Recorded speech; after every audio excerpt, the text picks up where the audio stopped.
Hi there. So it is the I think the second week of April, and I am about to do the first vegetable harvest of the season here at Oxbow Farm. We don't have a lot of stuff ready, but we do have, some greens ready here in the big house. So we have pak choi and some senposai, and then over there is some Mizuna that's ready. So we're gonna have a fairly small harvest for tomorrow, but it's the beginning of the season. So the only other thing we'll be bringing to market besides these greens is going to be some potatoes from last season, obviously, and horseradish. And I'm sorry for my voice. I'm sort of just now finally getting over a chest cold that I've had for about a week. So I know I sound kind of congested and gravelly, but I will edit out my coughing. So yeah, I'm very excited. We have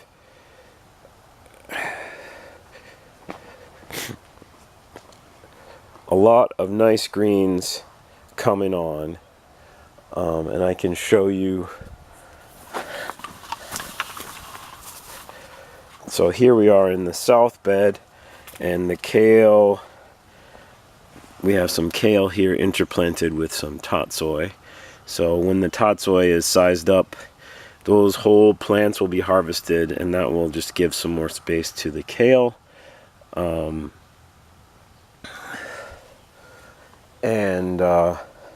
Here is the pak choi. This is a new variety this year. We've never grown them before. It's called ching chang. I'm not exactly sure how to pronounce that in some dialect of Chinese, but I got the seed from Turtle Tree, biodynamic seed company that's based, I think, in Copake, New York. Really nice little seed company.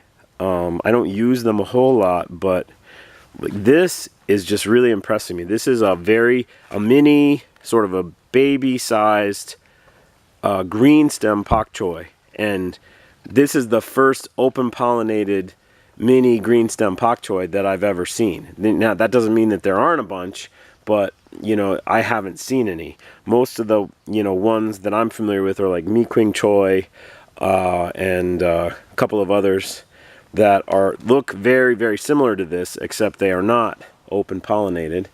And so I am excited I'm already planning to grow a seed crop of this, because it's very fast growing, beautiful, perfect little baby pak choys.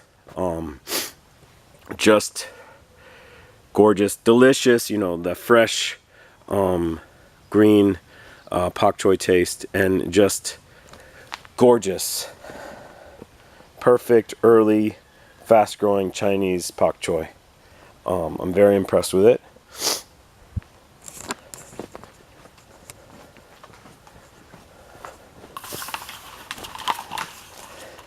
And here is the senposai sizing up, and you can kind of see we've got 3 rows of senposai in the bed. And what we typically do for the earliest senposai harvest is we just harvest the whole plants out of the center here. And that will end up giving, the 2 side rows space to move in, because these plants get enormous if you've seen our earlier video on senposai.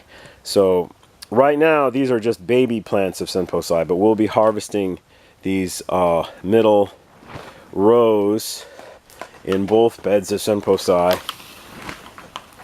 here and bringing that to market. And then the last thing we'll be bringing are some bunches of Mizuna. This is going to be the first Mizuna of the season, and this is, each plant, that's a pretty decent bunch. So, but I don't think we're going to have a lot of Mizuna, and I expect that tatsoi there will be ready by next week. And then on the very far north bed, we've got lettuce, which is not really, that's a couple weeks away at least. So, but it's growing gangbusters, you know. So very happy with the status of that lettuce too. And you can see all of that dead nettle there growing up around the V-track. So I definitely have to work harder on controlling the weeds around the track on the big tunnel. I have always had problems with that. So we're going to change some things about how we have the track area set up after we move the house in a couple of weeks.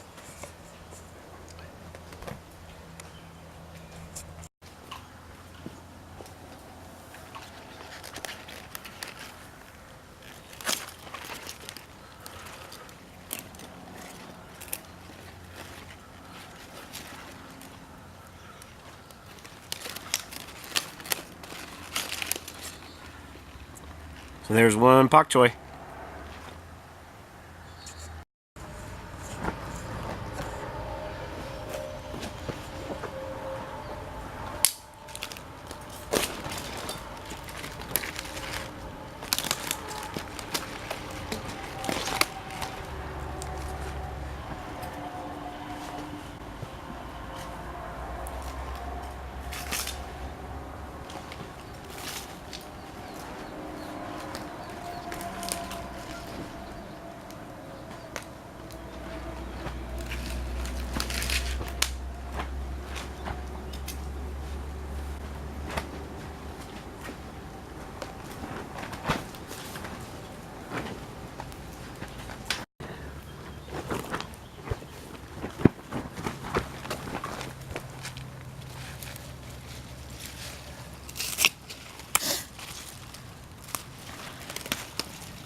So besides the greens and potatoes, the only thing that we have to harvest this month is horseradish, which is, from a market garden standpoint, horseradish is not worth bringing 99 markets out of the year. But the first few markets before Passover in April, it's worth bringing because it's a traditional item in the Passover meal, and so you can actually sell a decent amount of horseradish for a market or two in April, right before Passover. So we will bring some tomorrow. We didn't actually plant this horseradish. It was here from the previous owner of the property, but it's some nice stuff. It's here in the herb garden.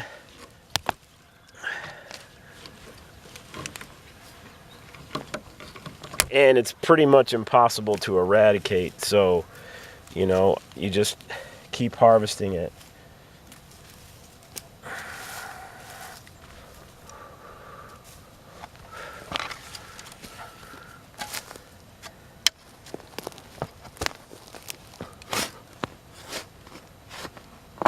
I would not plant it in a vegetable growing field for this, you know, because every little piece of root that breaks off becomes a new plant, of course. But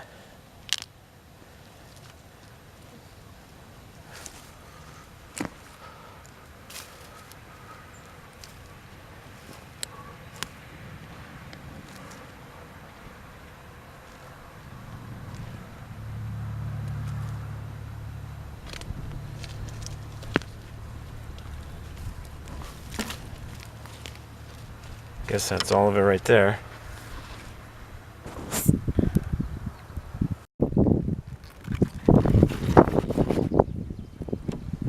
All right.